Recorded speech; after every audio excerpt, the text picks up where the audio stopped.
And today we're actually to Charleston White canceled after going too far in response to Gilly. Charleston White is the epitome of somebody that takes it too far. He's one of the biggest trolls, one of the worst trolls. Like, I can watch Charleston White and laugh and be like, wow, Charleston White tripping, haha, this, that, and the third. But there's those moments where he gets out of body and he says something where I'm like, I can't, and that's just how he is. If you gangster to the point where you're trying to get him, it's like you can't get him because he don't be in those places, and then he's just gonna keep trolling you from the net, and then he's gonna get you in prison. I don't know what's going on in this video, so we're gonna see. Make sure you post the Twitch stream every Monday, Wednesday, Friday, 5, 6 p.m. Man, let's do it. A sports debate between Cam Newton and Gilly reignited the beef between Gilly and Charleston White. That has now led to Charleston White saying some things that are for sure gonna reignite this. I already know it's something that got to do with his son or something, bro. I'm just knowing. Not only on the internet, but I think when Gilly hears what Charleston White just said about his son after previously apologizing for similar comments, this is gonna be bad. If Charleston White and Gilly ever run into each other, it's gonna be terrible. But let's get into exactly what happened and what you missed. The beef initially had nothing to do with Charleston White at all. It was between Gilly and Cam Newton. If you was on the internet yesterday, like, I want y'all to look at Cam Newton real quick and me being underneath him. And I gotta do this every time he come up, because the amount of times, like even in real life, when people came up to me and said, Cam Newton? That one and Jalen Ramsey, right? I'm gonna make his face that he's making real quick. How we look? Do we look similar? Please tell me not, because whatever dude got on, like, this is crazy to me. You know what I'm saying? Imagine me, I guess, with a longer mustache and a longer beard. I remember I was in Atlanta. I'm at the gas station. Some old head gonna say, that boy right there look like Cam Newton. But I wasn't Cam Newton. 20 other channels covered this beef. I didn't cover it because with, like, bro, when I see like literally damn near every sports channel, hip hop channel, and adjacent cultural channels was covering it, I felt like it was no point. Y'all already seen the drama. There was nothing that I could add to the conversation. But Cam Newton was really upset at Gilly because Gilly called Cam Newton jealous and said that Cam Newton wants to be Jalen Hurts and that Cam Newton is only critical of Jalen Hurts because Jalen Hurts won a Super Bowl and Cam Newton never won a Super Bowl. I know everybody's going to get mad at this. Cam hating on Jalen Hurts. It's hard for me to grade Jalen Hurts with the talent that he has around him. Jalen Hurts is a great quarterback. But if we're talking about what they bring to the table holistically, it's hard to judge what Jalen Hurts can do when you're throwing to a guy like A.J. Brown, Devontae Smith. When you have tight end skill set, you have a dominant defense, the best running back in the game. Download Madden and see how many stars is on the offensive side of Philly. Like, you got King Henry, Zay Flowers, Mark Andrews, Isaiah Likely, those guys, that's cool. But when you're comparing, Lamar Jackson still shows you why he's an elite player. Josh Allen has to play elite in order for them to play. Lamar Jackson has to play at a high level for the Baltimore Ravens, even though that they have a dominant defense. Patrick Mahomes, he got a lot of talent. But boy, oh boy, you can't put no John Doe in Patrick Mahomes and think that they still gonna win the way they win it. I understand that. Jalen Hurts does not have to play elite for the Philadelphia Eagles to win. He has to play good, but he doesn't have to play elite. We're not asking you to win the game. We're just asking you not to lose it. When you ask that question, are we winning because of you, solely because of you, or is it the resources around you? So game changer, game manager, those are the things that you have to ask yourself. And those are the metrics that I'm going off of. It's like, regardless of my opinion on what Cam Newton said, and I do think it's asinine to think. I'm saying, you know, this ain't no sports channel, and I'm not even the biggest football person, but I understand, like, oh, come on, bro. As the QB, having to dot, look at DB, see this, see that, play all these elite people, that's just going out the window, like, placing the ball there, making these calls, moving in this fashion, in this manner, right? That's just out the window. Now, he listed off a lot of great receivers, tight end, but it's like, you know, yeah, maybe he don't gotta run to the end zone on some Lamar Jackson and jump over my efforts. I gotta chill with the cursing. Yeah, they've been cooking me. So, but dang. To punish somebody for having talent around them is absurd. The person did their job and they won a Super Bowl. Yeah, they had talent around them and they capitalized with their talent. It makes no sense. But I would never say that. Even with the hoop junk, like, he had help. You're not finna take it away. Because Steph had KD and Clay to get a ball to. You know what I'm saying? You're gonna say he not called up, like he bro, you can't say Steph is one of the best point guards to ever play the game. He can't be in somebody's top 5, like you can't. Bro. Come on, bro. He putting that. You can't do that. Cam Newton don't have the right to say this. I would never say that Cam Newton is hating if he says this. No, Cam Newton is a sports broadcaster. Cam Newton's job is to give his opinion on sports at the moment. Right. So for Gilly, who is a podcaster who gives opinion on other people, to automatically go with Cam Newton is jealous, Cam Newton is this, I think it was kind of out of bound, and Cam Newton thought it was out of bound too, which is why Cam Newton responded back, taking personal shots at Gilly. This is where like the Cam Newton and Gilly relationship kind of went sour, because when Cam Newton responded back, he took shots at Gilly the Kid's album sales, which led to Gilly the Kid responding back viciously. Just look at the stats, bro. Miss me with the hate. That's so easy to say. Terrell, Ryan, Gilbert. Did you know his album was Philadelphia? I didn't even know how many albums did he drop? 4 studio albums. Oh, I didn't know that. I couldn't look up the units that were sold, but that's one of the main reasons why he's in podcasting now. Chill. One of his albums, ironically enough, was called $1 Million Worth of Game. Oh, for real? Hello, I'm sorry, Gilly, but I'm educated. This man has a bust wide open hood of the hat, while his hair falls from the top right now. I just want everybody to understand that when he puts his hat collection, the hat's in his home, guys. If you were to look in Cam Newton's closet, the lid is bust off the top of him. Just so you know, if you were to see his wardrobe, like I envision his hats are bust wide open at the top, just so he could fit his hair through. Getting people on your career. Philadelphia. I mean, come on, dog. Like, stop playing with me. A lot of people was on Gilly's side, but to be honest, when I heard the full situation, I felt like Gilly was out of line, and I felt like Cam Newton responded back with the same. What did Gilly say? I wonder what he said. Gilly initially responded back to Cam Newton claims about Jalen Hurts.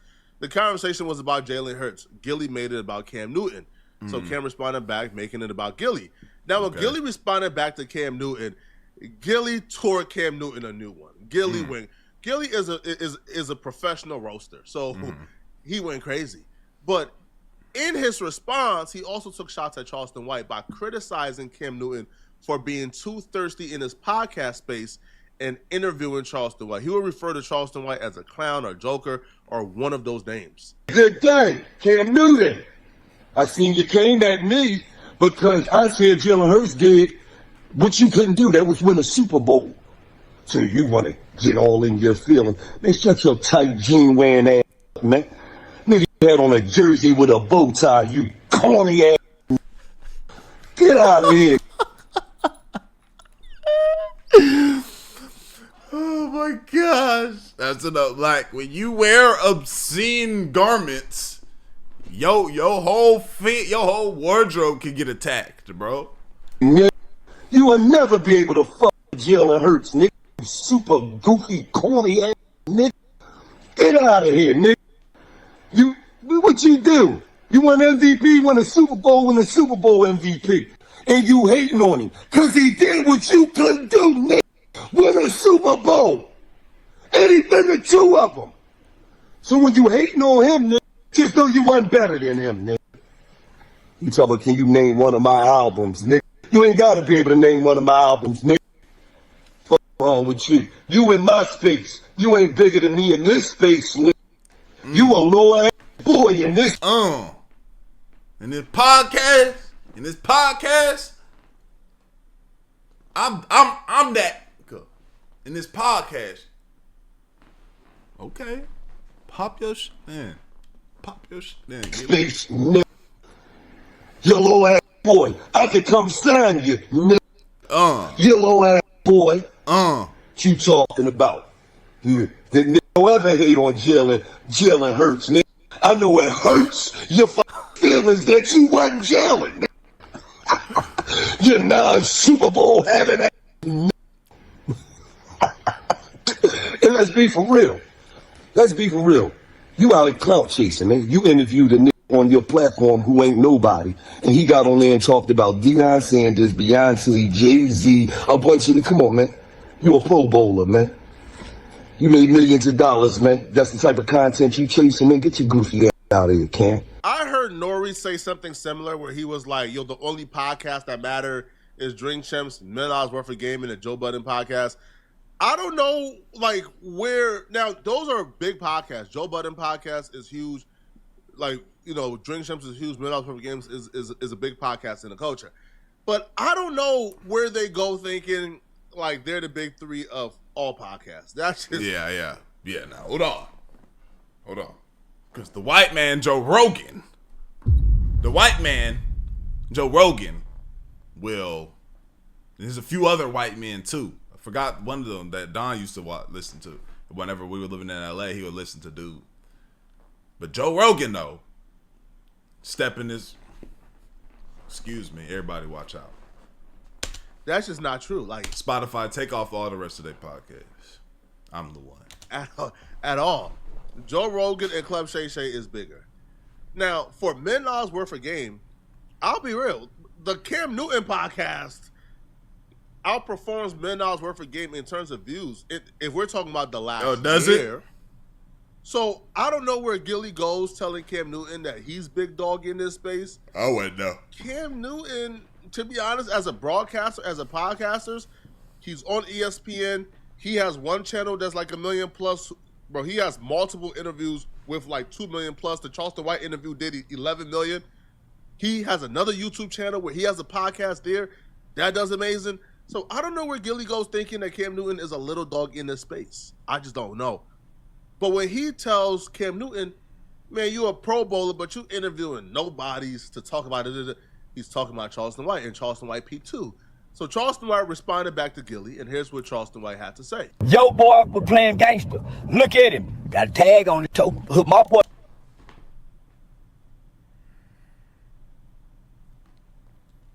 Still clipping his toenail. It's different between my boy and your boy. It's different between me and you. You interviewed a nigga on your platform who ain't nobody, and he got on there and talked about Deion Sanders, Beyonce, Jay-Z, a bunch of them. Come on, man. You say I'm a nobody. Your son's a nobody now, nigga. I'm a human. I'm not a dead corpse like a cheese is, nigga. I'm a living, breathing. That had to be the response to that, bro. And like, as much as you would want bloodshed for this, right? It's like it can't happen. It won't happen. It can't happen. It won't happen. You know what I'm saying? And it's like, I think like as somebody in the position of Gilly, millions of dollars, changed his family's lives forever, has a lot of life to live, you know, has a lot of successful life to live. You don't want no time. Let's say you was ready to, you was like, I'm back on that gangster. Like I'm pulling this time, bro. I'm about to do it to him. Which I'd imagine he's wise enough to not be on that. But let's say he was on that. And you have, because obviously he's not gonna be the one to do no walk down. He's gonna send somebody his way. Let's just look in this theoretical world. And then this person, now you run the risk of this person get caught. And he's still gonna tell on you, and then it's gonna, or it's just gonna come back a certain way where they figure it out, yeah, bro. This just isn't. It's one of those things where you had to know that my son passed away. my son passed away, and although it's not the right angle to go about when you woofing to somebody, but they can take that angle and they can say something very disrespectful. I had to hard in my mind and my soul to be able to say, you know what, I don't care what anybody say. I know what it is. It's good, and unless he's not trying to see me in a real man's way, I'll never be able to get back for this. But I had to move forward. That's the only way. Because he's violating right now. He's a human with a throbbing, thumping dick. Nick. If Charleston White would have went directly at Gilly, if he would have attacked Gilly, Right. okay, justified because you was minding your business and Gilly mentioned you. But you go after the dead son, to me, is kind of crazy. Now, Gilly's son name is Cheese. So when Charleston White says, like a dead cheese or tackling his toe, he's talking about Cheese tragically passing away. Now, the reason why I'm calling this corny and think it's wrong is because Charleston White have apologized for this already. So if you go on platforms and apologize and issue an apology to Gilly for saying this, and then you then say it again once you're pissed off, then it's kind of like, why apologize? Because I feel like a man's word should be everything. If you apologize and say, man, I'm not going to say that again, bro, I was wrong for that, and you move on, to then revert back to that, to get under Gilly's skin, because you feel slighted, I just think that's wrong. Because you could have went directly at Gilly. Bro, you could have went at Gilly's album sales, went at Gilly's podcast numbers. You could have went at a lot. Because Charleston White, I'll be real, he's big dog in this space. I think Charleston White is a big dog in his podcasting space, even though he don't have a podcast of his own. And you don't need to do the dead son thing, man. I feel like that makes a lot of people lose respect for Charleston. And still farting, nigga. Yeah, and burping. Yeah, your boy is nobody, nigga. So you got me confused with your toe bag boy. They left the boy with a hump in the ground. And you got the nerve to have a mouth like you a nigga put a hump in your boy. Man, please. Yeah. No. Yeah. You know what? I know it's still a void there. And I'm finna tell you some real shit, Gilly. You know why you don't like me? Because I came from the bottom up out the mud, and you had cash money. They kept you in the dark, in the closet. Now, they say you can write good lyrics. And I was saying to myself, what use is a candle if you keep the lit but put it in the closet? You was a lit candle, Gilly. And baby and Birdman them put your ass in the closet, and you lit up the closet where Wayne can come in there and get them raps. You couldn't deliver them rap like Wayne could. Now look at you. You're on the podcast, buffoonery. Silly boy. You very silly. You gimmicky. Millions dollars worth of game ain't gave nobody no game. Everybody y'all talk to did the opposite of what y'all did. Ain't nobody received y'all game. King Von, Lil Durk, Young Thug, Kodak, ain't nobody soaking up y'all game. But celebrity.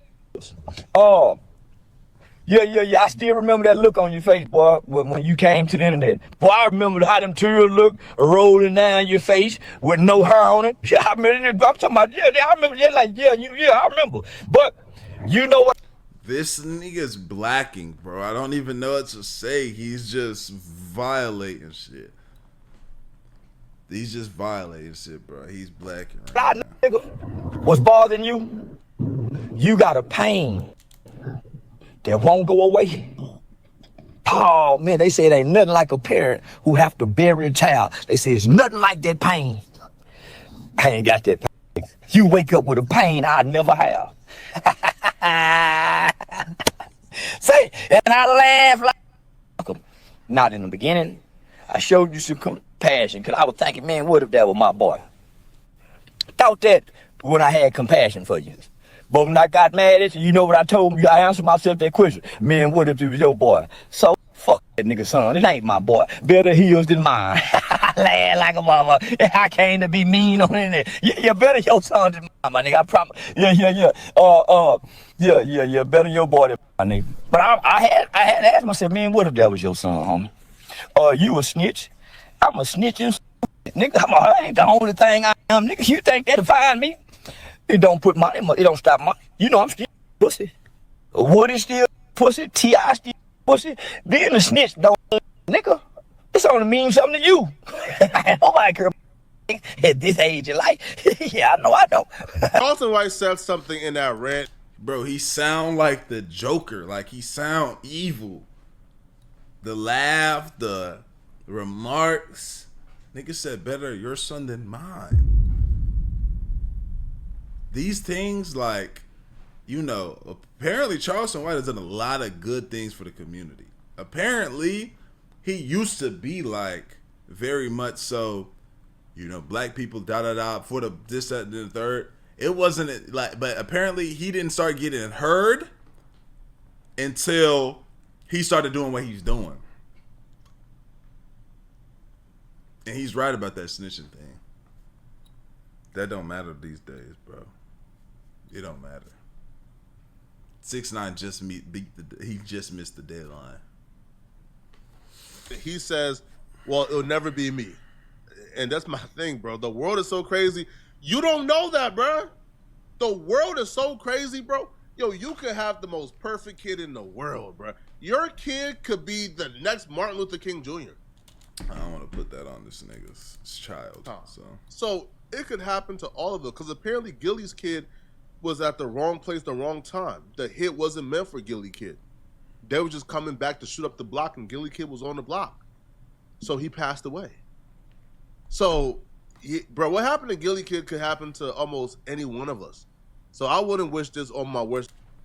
Yeah, this is tough. That was sheesh. That being said, y'all let me know what y'all think. Like the video, solo, copy the visual, channel out, layout. Appreciate it. Great for y'all, man. We gone.